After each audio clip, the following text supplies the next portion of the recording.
Достар, қазір шет елде, яғни Балида жүріп түсінгенім, срочно маған ағылшын тілін үйреніп алу керек. Және де балаларыңызға қазірден бастап инвестиция жасаңыздар ағылшын тілін үйрену үшін. Оказывается, мен түсінгенім, ағылшын тілін білетін адамдар жерде қалмайды екен. Но біз мектепте 11 жыл бойы бір ағылшын тілін дұрыс үйренбедік қой негізінде. Либо бізге грамматиканы дұрыс үйретпеген ба, білмеймін негізі. Соны қазір кішкене қиналып жүргенім бар, ағылшын тілін білмегеннен. Ал баршаңызға ассалаумағалейкум, қайырлы күн, қалайсыздар? Исаевтамын. Үйге келдім, бүгін міне мынандай өзгеріс болып жатыр. Уже біз террасаның төбесін жауып жатырмыз. Алла қаласа, каркасын құрып жатыр, жігіттер қазір балқаштар міне төбеде жүр. Бүгін жерге келіп, үйге келіп, бір көңіл күйіміз түсті. Неге десеңіздер, үйдің крышасы дұрыс жабылмаған екен. Үйдің крышасында косяк көп.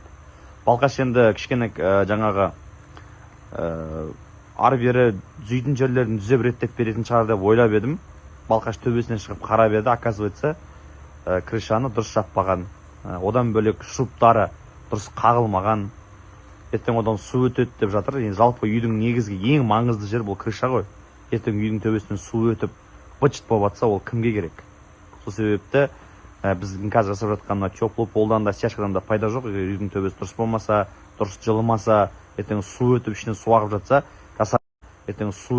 су ағып жатса, жасаған дүниенің бәрі бекер болады. Сол үшін біз үйдің крышасын полный шешіп, қайтадан басқа крыша ауыстырамыз деп шешім қабылдадық.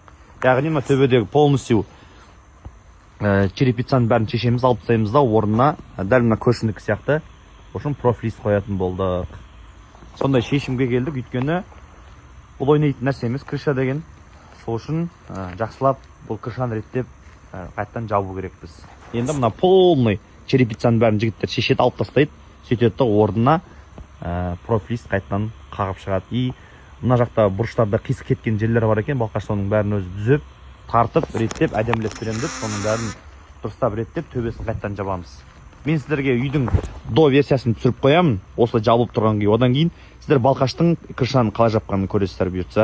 Енді мына төбеден шыққан шипырлар шығын болмасын дедік, барлығын аккуратно шешіп аламыз да. Тойға қаншамен шығасын деп біраз адам жазыпты, бір сториспен бағаларды айтып кетейін.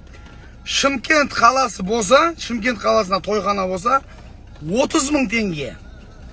Жетісай 100.000 теңге. Сарыағаш 70.000 теңге.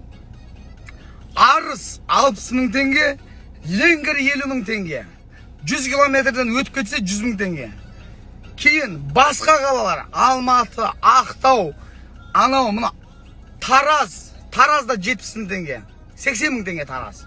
Егерде Ақтау, Петропавл ондай болса, самолет бересіздер, туда обратно 2 күн уақытым кететіндей, и 100.000 теңге. Басқа алыс қалалар болса, желательно Шымкенттен.